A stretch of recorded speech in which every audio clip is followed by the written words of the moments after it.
হাজারো হাজি সাহেব আছেন যারা এই রিসেন্টলি 2020 পর থেকে বেশি দেখা যাচ্ছে, যখন হজ হতে যাচ্ছে তখন হজের আগের দিন গোটা গ্রামকে ঘুরিয়ে নিয়ে বেড়াচ্ছে, গলাতে মালা পরিয়ে পিছনে হাজার হাজার যুবক, হাজার হাজার মহিলা তার তাকবীর দিচ্ছে, আর এরা তাকবীরের উত্তর দিচ্ছে।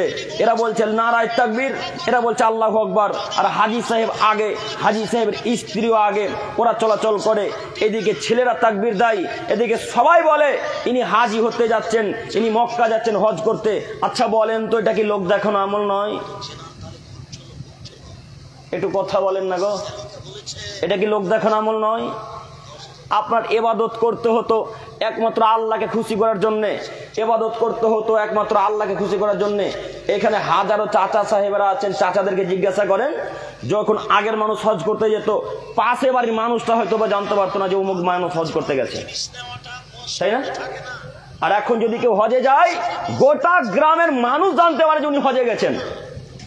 গোটা গ্রামের মানুষকে খানা খাবার খাইয়ে তাকে বিবাহের মতো অনুষ্ঠান করে আগে খাওয়া দাওয়ানোর পরে তারপর থেকে হজে পাঠানো হচ্ছে।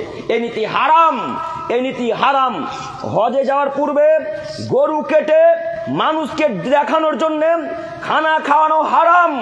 হজে যাওয়ার পূর্বে মানুষকে দেখানোর জন্য গরু কেটে, ছাগল কেটে, খাসি কেটে মানুষকে খাওয়ানো, লোক দেখানো নীতি হারাম। মনে রাখবেন, জাহান্নাম ঢুকেননি কেন? মরেননি তার জন্য। জাহান্নামের প্রতীক্ষমান রয়েছে, জাহান্নাম আপনাকে ধরার জন্য একেবারে প্রতীক্ষমান করে দাঁড়িয়ে রয়েছে। মরলেই জাহান্নাম শুরু। কেন? মুহাম্মদ সাল্লাল্লাহু আলাইহি ওয়াসাল্লাম বলছেন, আদমের ছেলে মেয়ে, আমি দাজ্জালের থেকেও বেশি ভয় করি, আমি দাজ্জালের থেকেও বেশি ভয় করি যেই ফিতনা, সেটা হচ্ছে মানুষ লোক দেখানো ইবাদত করবে, মানুষ লোক দেখানো ইবাদত করবে। এটা আমি মুহাম্মদ সাল্লাল্লাহু আলাইহি ওয়াসাল্লাম বেশি ভয় করি। আমি জেনার থেকেও বেশি ভয় করি মানুষ লোক দেখানো ইবাদত করবে। বলেন, এই ইবাদত মানুষকে দেখানোর জন্যে না আল্লাহকে দেখানোর জন্যে? এই ইবাদত আল্লাহ সুবহানাহু ওয়া তাআলাকে দেখার জন্য করেছেন। অতএব আল্লাহর কাছে তওবা করে আজকেই ফেরত আসুন, আল্লাহর কাছে তওবা করে আজকেই ফেরত আসুন। আল্লাহ, মানুষ অজান্তেই ভুল করেছে, মাবুদ তুমি বড় দয়াবান, তুমি বড় রহমান, তুমি বড় রহমান আল্লাহ। অতএব এই পাপ তুমি ক্ষমা করে তাদের হজকে কবুল করে নাও। সকলে বলি আমিন। আল্লাহ তোমার কাছে আবারও ভিক্ষা চেয়ে বলি, মাবুদ এরা অজান্তেই পাপ করেছে, মাবুদ এরা জানতো না।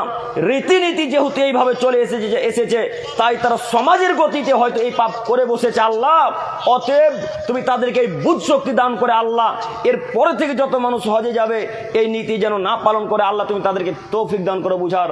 সকলে বলি আমিন। সম্মানিত মুরব্বী সাহেব, বলছিলাম ইবাদত করবেন একমাত্র আল্লাহ সুবহানাহু ওয়া তাআলাকে খুশি করার উদ্দেশ্যেই।